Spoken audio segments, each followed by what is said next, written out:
Hello humans, I'm the AlienDoctor, but you could call me Alien, and welcome back to another episode here on AlienCraft Season 2. I'm actually recording this intro after recording part of this episode, because, yeah, I'm a professional. But anyway, in this first part of the episode, I want to first of all work on the actual slime farm, because basically there's a ton of various parts of it that need fixing.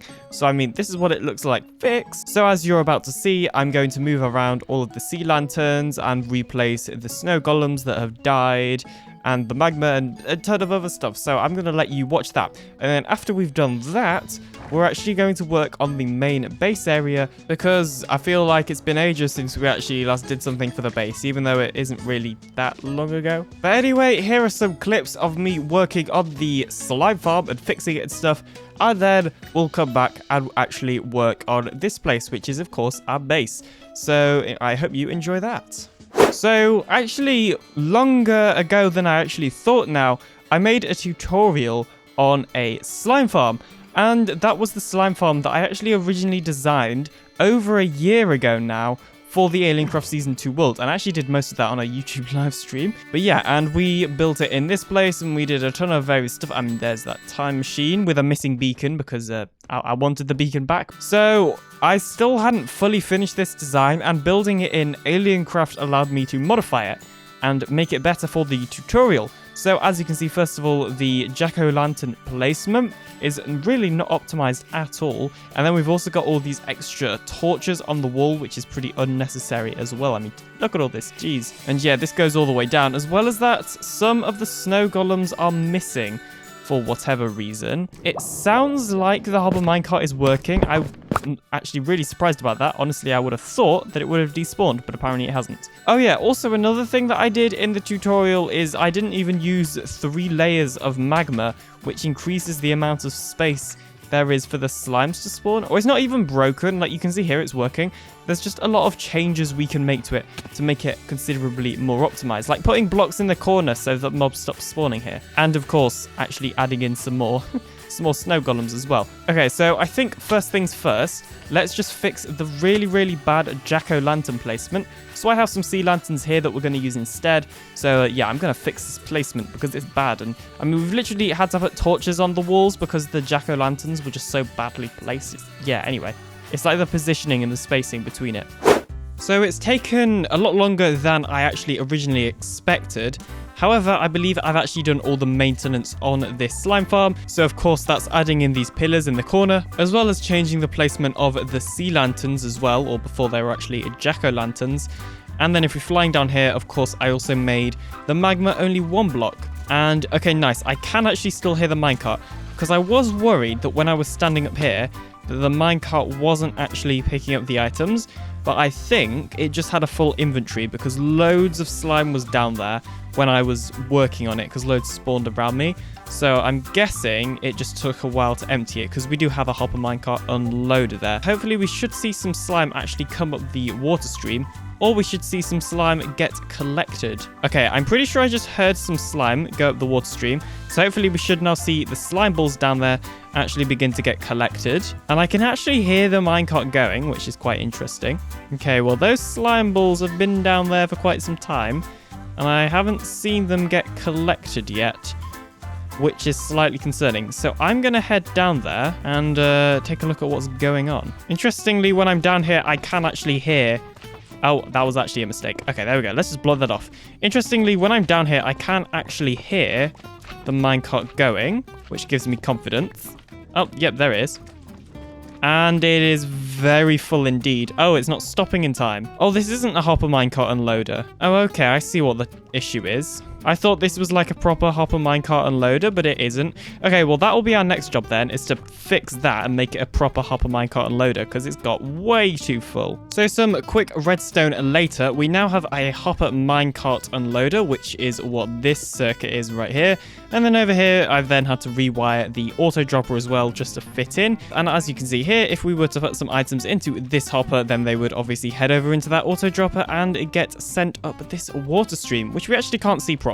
However, the main thing I'm looking out for is if the items are getting caught on the edge of this hopper, which they are not, which is obviously the important thing. So now, if I grab my minecart hopper, then I'm hoping if we send this around, A, it will come back, and B, the hopper minecart unloader will actually work. So let's just test that out.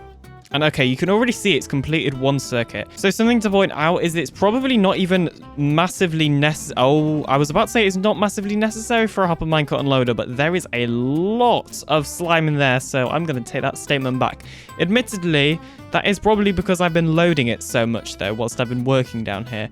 But yeah, that's interesting. The other thing that's interesting is that, yeah, that wasn't me pushing it back. I was stood right up against that wall, and it was still doing that. So what I'm thinking that we do is modify this a little bit, because I thought that these just didn't work on realms, but it would appear like it's not working at all. Is that going to help? No, not really. Okay, good to know. So I will admit it is a little bit bigger than before. Basically what I've done is I've modified the hopper minecart unloader. Well, that is why we do test runs first. What happens if we just put a powered rail there as well? Would this work? Because basically what I've done is I've modified it. Ooh, yeah. I think. Okay, well, the items aren't going into that hopper, but I think it is working. So basically what I have done is I've modified the hopper minecart unloader. So before it would just detect if there were items in this hopper and then stop the hopper minecart by unpowering the rails, of course. But now it also detects if there are items flowing through this hopper as well. So hopefully this should all now actually work. And I am just going to give it a bit of a hand and take as many slimes out of there as I can. And I haven't actually tested this. Oh dear. Oh, there we go. Okay, cool. So the auto dropper works as well, and this is backed up. Let's take the items out of there. Nice. Okay, it goes away again. Oh, okay, so it literally just went away this time. Why don't hopper minecart unloaders work on Bedrock Edition anymore? These things used to work fine. We're not on a chunk border. The chunk border's here. I have no idea why that isn't working. It is just annoying. Okay, well, this time it worked. So it's just not very consistent, which is kind of annoying. And again. Oh, see, even again. Maybe it's got too much momentum as well. Maybe that's the issue. What happens if we switch these out for just some normal rails? Okay, well, this time it actually worked, but it worked before, just inconsistently. So let's see. See, I mean, it didn't even work that time. The comparator didn't even work, but then again, it might not have picked up any slime, so let's just drop it there. Oh, see, even again, it didn't work. That is really frustrating. I don't really know what to do about it. I mean, I guess we could just put another comparator and repeater here. It's not ideal. Okay, well, there we go. We've now got 3 hoppers here. Let's see. Oh, interesting. Well, that actually made it work. So now I'm not sure. That's interesting. I wasn't expecting that. Interesting. I was not expecting that. This is good news. This is good news indeed. So I'm going to consider this a success and just leave it alone. Hopefully it doesn't break. So now that you're all caught up with all of that sort of thing. Wait, why am I wearing my suit? Jeez, this is the wrong series. Anyway, start again. Oh, jeez. So now that you're all caught up with everything that I have done, I think it's time to actually work on the base. Now, as you can see here, I actually a couple of episodes ago began planning out the storage area, and we're probably going to work on this like next episode or something like that. For this episode, I want to work on a different building. So I think it could be pretty cool if we were to work on a melon and pumpkin farm today, because I haven't actually built either of those in Minecraft Bedrock Edition ever. So I'm pretty sure they work the same way as they do on Java. But yeah, these are the 2 buildings where we're going to have a melon and pumpkin farm. So I guess the first thing that we need to do is figure out how we're going to do that.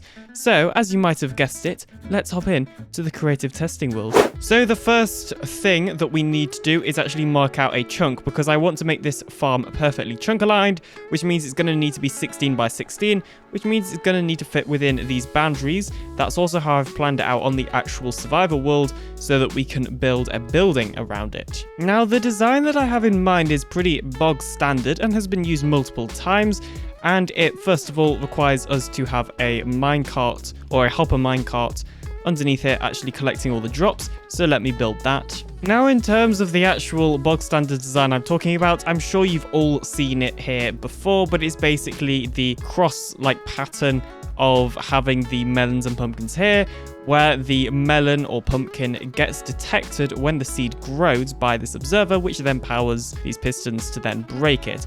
And I'm sure you have all seen those sorts of designs before. And yes, I could attempt to come up with a completely different and new and original design. However, this design works absolutely perfectly, and it fits absolutely perfectly within the space that we need, and it will be the right height for the building that we need. And overall, I just don't really see a need in needing to design a completely new design at the moment. Maybe perhaps in the future we'll revisit this, but for now, I think all we're going to do is just this design. It shouldn't be too hard. Let's pop back on to the AlienCraft Season 2 world. So if you didn't already know, these were the two areas where we're actually going to build a melon and a pumpkin farm, and we have chosen those areas because they are perfectly chunk aligned to be 16 by 16 blocks, as I mentioned earlier. Now for this, we're actually going to need a surprising amount of resources. We're obviously going to need the seeds in the first place, and we're also going to need the pistons and the observers. So I think we should take a look at our redstone box and see what that's like. And yeah, we don't really have enough pistons. We probably do have enough rails though, because we do have quite a lot of them from things like the slime farm. But we certainly don't have enough observers because we, well, don't have any observers. So I guess it's time to do some resource gathering. Now, resource gathering is exactly what I did. And I even began building one of the actual melon/pumpkin farms. However, I came to a realization, and that was that we just simply still didn't have enough materials for it, namely the iron for all of the rails that we were going to need, and also all the observers and all the pistons and all of that sort of thing. So I've come up with a better idea, so let's just head back into the testing world for a second. So of course, originally we were going to be building a design that looked quite a lot like this, with the pretty typical crisscross sort of pattern like that. However, over here I've actually built another design which I think might work better, partly because we actually are really low on iron at the moment. I don't really want to be crafting a ton of rails. Also, this design is actually considerably more expandable. So as you can see here, after turning up the random tick speed a little bit, roughly how this farm will works. A pumpkin will grow and then the observer will detect it, firing the piston. It's basically the same idea as the design we used over there, except for we are going to be building it vertically, allowing us to make use of water. And now the good thing about water is we don't have to have a ton of minecart rails and obviously a hopper minecart underneath here. The other thing is hopper minecarts and just minecarts in general often just disappear on Bedrock Edition. So using water will mean that we don't have to possibly replace the minecart anytime soon, which is quite nice. As well as that, we could literally expand this all the way up to build height if we wanted to. Obviously, we're not going to, but we could. So I think overall, I'm going to build either 2 or 3 layers of this design. I think it is going to be a lot more easier to build, although I am going to have to do a bit more resource gathering because we are probably going to be building multiple layers. Also, I'm not actually sure if it actually makes a difference, but we'll be able to have water in this design next to the actual seeds, which I imagine will increase the efficiency as well. So this design is probably more efficient than that one over there. Although, yes, 1 layer is far less than 1 layer of that over there, I will admit. However, bear in mind that we're going to be stacking this up, so it won't be too bad.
Okay, so I have actually finished both of these farms right now, or at least the interiors anyway. So as you can see right here, this one is the pumpkin farm, and it should begin producing us lots of pumpkins, or at least a decent amount of pumpkins anyway. And then if we head over here, this one is actually the melon farm, which we only have 6 melon seeds for that I'm planting in right now. Yeah, not a ton. And actually, I believe if we separate... Oh, we can't get those back. Can we get them back with a silk touch? You can't even mine them with a silk touch. Okay, brilliant. Well, I was gonna say it's probably better if we separate them, because I believe that makes it more efficient. But that doesn't matter, because we can't mine them back. So cool. Okay, well, this is the melon farm, and obviously over time, melons will be produced that we'll actually, we'll be able to use for more melon seeds, and then we'll also be able to extend it upwards a bit as well, because I imagine we'll put in at least 1 more layer, maybe 2. And I probably do have the resources. As you can see here, I do have these piston and observers left. But I actually have a few more than this left as well in my redstone shulker box. So I'm pretty sure we would have enough to make 2 more layers on each farm. Or at least 1 more layer. Now, I am heading over here though. So I am heading over here though because I wanted to grab, first of all, some more rocket supplies. Okay, there we go. Rocket supplies have been gathered. And second of all, I wanted to grab some bones because we can use these bones for something. So as you might have guessed it, back here at the melon and pumpkin farms, we can actually bone meal these plants to their full growth stage, and that should make it grow a bit quicker, I believe. So we shouldn't have to wait as long for stuff to start being produced, which is obviously quite useful. So I have just hooked up these 2 water streams to the melon and pumpkin farm so that we obviously have some sort of basic collection. I should probably add some hoppers or something in there as well. I think that would be a good idea. But yeah, this farm has already been producing us some stuff. So we've already had a few more melons come through, which I've obviously used for melon seeds. And we've also obviously had some pumpkins come through, and I'm pretty sure I just left them at my base. We also have these pumpkin seeds left over that I literally already had at my base, which is quite impressive. I did not realize we had so many. Now, I need some wood to make some hoppers and chest. Okay, there we go. So our storage system should literally just be able to be something as basic as what we have right here. And I should actually probably just double check that items are coming through, because I've loaded this area for quite a while now. And yeah, it does look like no items are getting trapped anywhere. So thank you ever so much for watching. Feel free to like and subscribe today for more Minecraft Bedrock Edition content, and to join the Alien Empire. YouTube recommends that you might like the video on screen right now, so why not check it out? Other than that, I'll see you in the next episode coming very, very soon. Bye.